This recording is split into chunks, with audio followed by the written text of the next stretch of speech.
What is going on, guys? Alex Chasen back here with a brand new video. Hope you're having a great day, afternoon, or night, or wherever you guys are in this world. And what do the New York Knicks do this offseason to finally get back to the NBA Finals, or even get back to the Eastern Conference Finals? They have not been to the NBA Finals since the 1999 season, and they have not been to the Eastern Conference Finals since the 99 to 2000 season. So they went to the Finals, then went to the Eastern Conference Finals, and they've never been back since. To put it into perspective, I am 20 years old and I was born in 2003. It's 2023. So longer than I've been alive, they have been in an Eastern Conference Finals and Finals drought. Talk about sad, and talk about, I'm sorry for you, New York, but what can they do this offseason to finally get back to the Eastern Conference Finals and maybe, just maybe, get back to the NBA Finals? For starters, in these playoffs, they beat the Cleveland Cavaliers in 5 games, then went on to the Eastern Conference semis and lost to the Miami Heat in 6 games. The surprising win was against the Cavs. I had the Cavs winning in 7. I thought that series was going to go a lot longer than it was, and I thought the Cavs were ultimately going to come out on top. But no, the New York Knicks proved that they are a playoff team and they deserve to be there. They moved on to the next round, and as we all know, Miami, they've been the most fantastic story of these playoffs, and they came out on top, and their road is still continuing as of today. But with that said, New York was so close. They were 2 wins away from getting back to the Eastern Conference Finals for the first time since the year 2000. 2 games away. They were this close. New York was happy. Spike Lee was happy. Stephen A. Smith was off his rocker. Everyone in New York had belief. But then Miami came along, and they are the Cinderella story of these playoffs. But with that said, New York was so close to getting back to the Eastern Conference Finals that I think there's one big piece away, and I think it starts off with we found out Jalen Brunson is your starting point guard of the future. He left Dallas, got a bigger contract in New York City, and he's proved that he can shine in the biggest moments. But his counterpart, his supposedly all-star teammate in Julius Randle, proved that, he kind of falls apart when it matters the most. And that is one of the biggest reasons why they did not get back to the Eastern Conference Finals this year, because Julius Randle, he became a shell of himself and fell apart. And obviously, Jalen Brunson could not do it himself. It's crazy to me that the New York Knicks, over the past 3 to 4 years, have been getting better and better. And ultimately, they're kind of a competitive team now. Again, 2 wins away from getting back to the Eastern Conference Finals. They're not a bad team anymore. But it's crazy to me because they've had the biggest failures of drafts and biggest failures in free agency for the longest time. Starting back in 2010, they lost out on LeBron James. As we all know, he went to the Miami Heat. And it just continues. They lost out on Stephen Curry in 2009. There were talks that they might have traded up in that draft class to get Stephen Curry. Obviously, that didn't happen. But imagine if Stephen Curry has been on the Knicks this entire time. Him and Carmelo Anthony, that would have been disgusting. With J.R. Smith, ooh, that would have been a fun team to watch. But then it gets worse. The 2019 offseason might have been the most embarrassing offseason, or just the saddest offseason to be a Knicks fan, because they lost out on Kyrie Irving and Kevin Durant. They wanted to team up on a team there were talks about in New York, but they chose Brooklyn, not New York City, in 2019. And also, Kawhi Leonard, we all knew he wanted to get out of Toronto. He wanted to go to some other team. Now we kind of knew it was going to be the Clippers, but there were still rumors that Kawhi might go to the Knicks. But no, they lost out on Kawhi Leonard. And then this past offseason, as we all know, they lost out in trading for Donovan Mitchell. They were close, but no, the Cavaliers put a better offer on the table, and they lost Donovan Mitchell. And we all knew Donovan Mitchell wanted to go to New York. He even said it himself. I got traded, September 3rd? Maybe something like that? Like, on the 1st, I went to sleep. Like, okay, I'm on the Knicks. Like, I'm going to New York. I'm building a house back home. Just 2 days later, my agent called me and said I was going to Cleveland. So what do they do this offseason? Well, for starters, they're one of the only teams where every single player on their roster is under contract for next season. Now, they may have player options that they can opt out of, or team options, but they all have some type of money that a team could accept or the player could deny for next season. So there's no unrestricted free agents on the New York Knicks roster.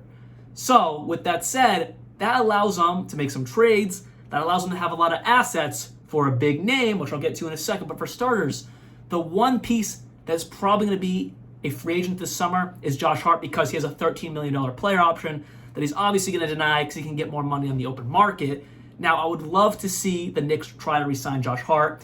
He was one of the biggest reasons why they had a deep run in these playoffs, one of the biggest reasons why they turned into a very competitive team and really handled the Cavs in a very surprising way in the first round, because Josh Hart is a definition of a true 3-and-D player that every team needs a Josh Hart.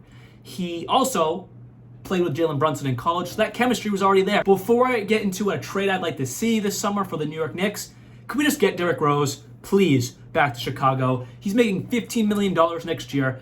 That's a lot of money for someone who doesn't even play a second, who could be playing minutes in the NBA, but Tom Thibodeau, and obviously Derrick Rose and Tom Thibodeau have like the best relationship in the NBA because he coached him back in Chicago in his MVP days and all his young years in the NBA. So there's no bad blood there why he's not playing.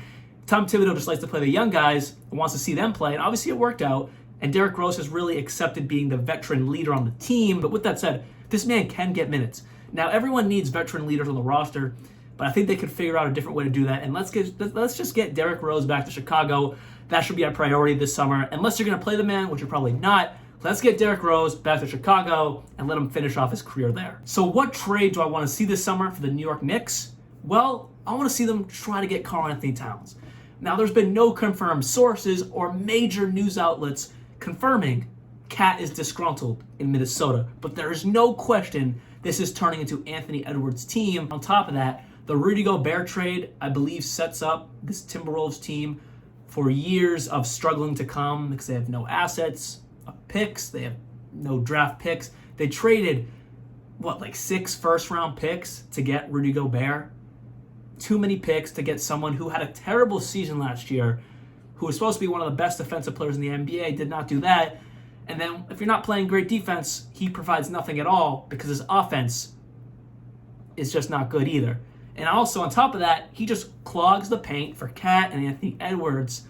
So this really wasn't a good fit with the Timberwolves. So Cat, I wouldn't be surprised if he wants out. And again, it's Ant's team. So the trade I want to see would be obviously surrounding Julius Randle in New York. They got to get him out of there. Now, do they have to? No. But if they want to truly compete and get better than this year, I believe Julius Randle has to be the centerpiece of a trade because obviously he's the biggest star that they probably want to move. They obviously don't want to move Jalen Brunson. So Julius Randle, along with Jericho Sims and Quentin Grimes, I am opposed.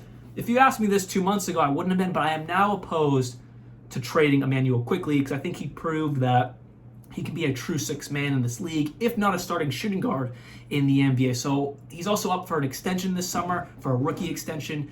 And I think the Knicks might give it to him or they might wait a little bit. But with that said, I think he proved towards the back end of last season and in the playoffs that he is worth being on a championship contending team and not just some asset to trade away. Now, if the Timberwolves wanted him, I'd probably throw him in instead of Quentin Grimes. If they really wanted Emmanuel quickly, and this means I get Karl-Anthony Towns, I'd throw him in. But I would do everything I can to put Quentin Grimes in there and not Emmanuel quickly. And on top of that, I'd give Jericho Sims, a young center who's proved that maybe nothing special, but can definitely get some value minutes on a solid team. On top of those 3 players, I'd give some first-round picks. The Knicks are one of the best scenarios to make a trade. They have a plethora of first-round picks because they've never given up any recently because they just can't make any trades to get, obviously, Donovan Mitchell or the names I mentioned previously in trades. So with that said, they have all their first-round picks and some other teams' first-round picks for some years down the line. So I'd give them not 6 or 7. If we've learned anything from the Rudy Gobert trade, do not give up your whole future of picks. But I would give a few valuable first-round picks, 2 to 3, maybe even 4, but that might even be pushing it as we've learned anything from Minnesota. Don't do that. To get Karl-Anthony Towns.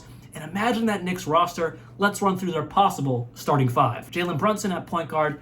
At shooting guard, you could either do Josh Hart or Emmanuel Quickly. I'm going to say Josh Hart. I like his defensive presence in the starting unit.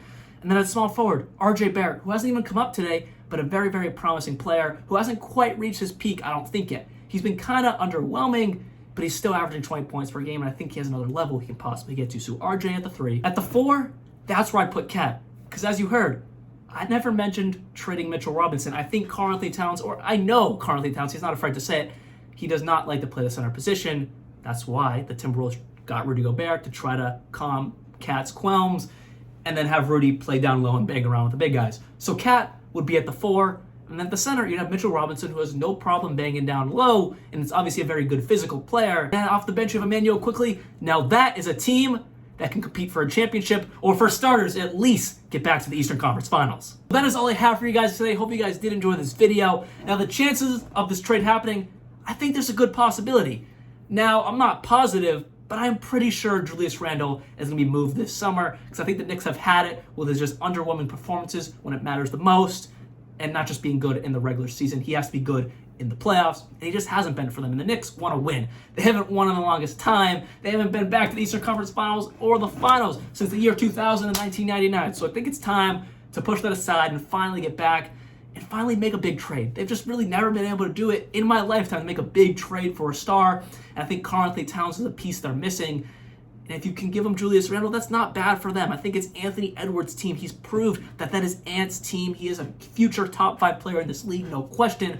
So I think that's finally a good move for the Timberwolves to make, to offload Cat. And then for the Knicks, I think that pushes them over the edge to at least the Eastern Conference Finals. Hope you guys did enjoy this video. I'll be back soon. And like always, peace out.